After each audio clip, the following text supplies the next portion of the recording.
This is Doug DeMuro, and today I want to talk over 7 cool features that every new car should have. I spend a lot of time in a lot of new cars, and occasionally I'll look at a feature or use a feature and say, wow, that is amazing, and I really wish every car had it. And so today I'm going to get into some features where I really wish every car had them, so let's go. Before I get started, be sure to check out Cars and Bids, which is my enthusiast car auction website for cool cars from the modern era, now with free listings. You can list your car for free and auction it on Cars and Bids. And we've had some great sales recently, including this Ram TRX, which brought over $90,000, this fantastic Roush Ford F-150, which sold for $45,000, and this wonderful old school Chevy Silverado, which brought more than $17,000 in great condition. If you're looking to sell your cool enthusiast car or truck, sell it with Cars and Bids. We have a great selection and daily auctions on carsandbids.com. Okay, so like I said, these are features where I get in the car and I think, wow, this is really innovative. Every car should have this. Now, usually features like this that are really innovative, they do eventually make their way into the rest of the car industry, all the cars. And so some of these features have kind of started to expand into the rest of the car world.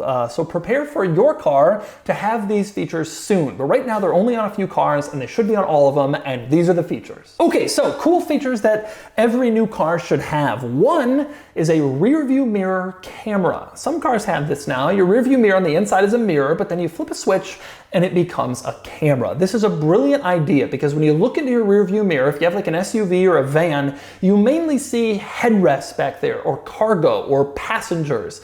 If you have a camera mounted in the back of the vehicle, you still get a great view of what's going on behind you, but you don't have to contend with the headrests and the passengers and all the stuff that blocks your visibility out using the mirror. This is a fantastic idea. I have it in my new Land Rover Defender. General Motors has used it now in a bunch of cars, and it's slowly making its way into more and more vehicles that I get into and see it. And I'm happy about that. I think the rear view mirror camera will be common in the auto industry in 3-4 years, and I think everyone should have it. Next up, here's another great feature that I love that should be in all cars, the lane change blind spot camera. So Honda started this with a feature called Lane Watch, where when you put on your right turn signal, it would show you with a camera on the side of the car what's in your passenger side blind spot, which was a great idea. And that was like 8 years ago they came out with that. In recent years, Hyundai and Kia have a feature where it doesn't matter which turn signal you put on, they'll show a camera showing your blind spot in much higher quality than Honda's, right in the gauge cluster. And this is cool. It's really well integrated, it's really well done, and it's very useful. It saves you from having to try to figure out what's behind you on an over-the-shoulder lane change thing. That's terrible. You just put on your signal and it's all crisply laid out in a camera image directly in front of you. This is a brilliant feature. I wish it was on all new cars. It only seems to be on Hyundais and Kias, but I really hope it proliferates throughout the car industry soon because it is one of the best safety and just overall tech features on the market. And next up, here's another fantastic new car feature that should be in all new cars. That would be a security camera system and a dash cam. So this was pioneered by Tesla and General Motors. I'm not sure who had it first. Tesla had Sentry mode, where when you lock the car, if it's in Sentry mode and someone like bumps it or gets really close, the cameras start recording so you can see what's going on around your car. And this only made sense because you have all these cameras for backing up and, parking and top down and all that. Why not put them to good use when the car is stopped? People have cameras on their house now. That's very common. Why not do that for a car? It's also a valuable asset and the cameras are there anyway. So Tesla did this. At the same time, General Motors also has a feature where there's a built-in camera to record lap times on their high-performance cars so you can watch your laps later. Well, why not use that as just a regular dash cam when you're driving around? And so you can. In most General Motors cars now, there's a dash cam capability that you can use to record. And I'm noticing this now in more and more cars. BMWs are also coming with a built-in dash cam. The Rivian has a similar thing to Sentry mode. This is becoming more standard, and I'm happy to see that. You have all these cameras here. Dash cams can be tremendously important in the event of an accident to try to actually prove what happened and who is at fault. You don't have to go by people's words and begging your case to a police officer. Here's what actually happened. And I think all new cars should have dash cams, and I think that the Sentry mode security camera idea is very good too. Especially dash cams, I think is brilliant. But security cameras on the outside of cars is a great idea also, and I expect that to be integrated into more and more cars in the future. Next up, here's another feature that I really like that I think should be in more new cars. That would be the ability to unlock the car from your phone. Cars have keys, you walk up, you tap the key fob and it unlocks. Newer cars keep the key fob in your pocket, walk up and unlock it. But having the ability to unlock it from your phone is more useful than you might think, because you're far away, you can send a signal to the car, you tap your phone and the car unlocks. You don't have to be near it, you don't have to have a key with you. This is very, very useful technology. So Tesla does this now, a couple of the other brands do it as well. And it's great, and I really think it's a great feature to have. And I know that a lot of people don't want to be tied to their phones for this sort of thing, whatever, and they can still use regular keys. I think cars will still come with keys for a long time. But for most people, you know, your phone is with you, it's easy to do, and occasionally someone needs to get access to your car. Hey, it's, you know, your kid wants to put a book in there or whatever, or you forgot the keys. You went downstairs from your apartment to drop something in your car, pick something up, and you forgot the keys. Well, how cool would it be to just have a phone to unlock it and go without having to carry a key fob everywhere? It's a pretty cool idea, and I'd love to see that implemented in more and more cars. Next up, here's another feature that really should be in every car: household style power outlets. Now, unlike the first few features I just went over, this is in a lot of cars, household power outlets. But it's not in most. I would say of all the new cars I review, maybe half of them have a household outlet.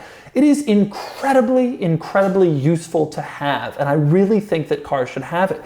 Plug in whatever while you drive. I've used this to work on a laptop computer while I was sitting in the passenger seat and not lose charge. It's a brilliant feature, and it's especially brilliant when you're driving a family car with kids. You want that for use for various different kid devices. It can be very useful to power an air compressor if you want to go off-roading and air up, air down. There's so many reasons why a power plug could be useful in a car, and I think it's such a cop-out that for years we've had to make do with cigarette lighter style outlets and USBs. Household power plugs, very important in new cars. All new cars should have them, and frankly they should even have them in the passenger compartment where people can really use them.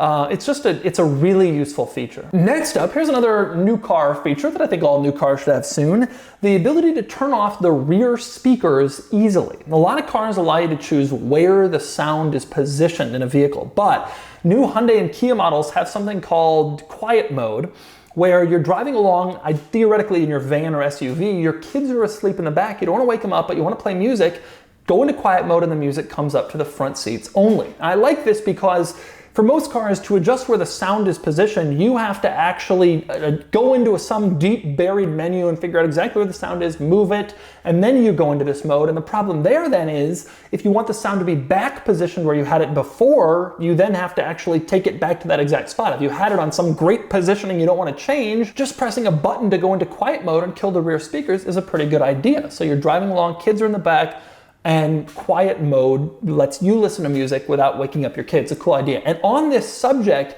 another cool idea that more and more cars have now is a microphone that allows you to speak and have your voice be amplified into the back seats. Honda pioneered this with the Odyssey, but several other cars have adopted it too. And so if you have kids in the third row, way back there, they're listening to something, headphones, they're arguing with each other, you can speak to them without having to turn around and yell, take your eyes off the road, be distracted. You can just talk normally, and your voice will play on the speakers in back because you have a microphone. That's a really, really smart idea too. It's making its way into family cars, but I think it should make its way into all family cars, and I suspect it will pretty soon. So there you go. Those are a few features that I think should be in every new car. These features, like I said, they're already in a few new cars, and they've already kind of trickled into some more, but I think they need to find their way into every new car because these are desirable features and they're pretty cool. And they make life easier and safer and better. So that's my take on 7 cool features that every new car should have.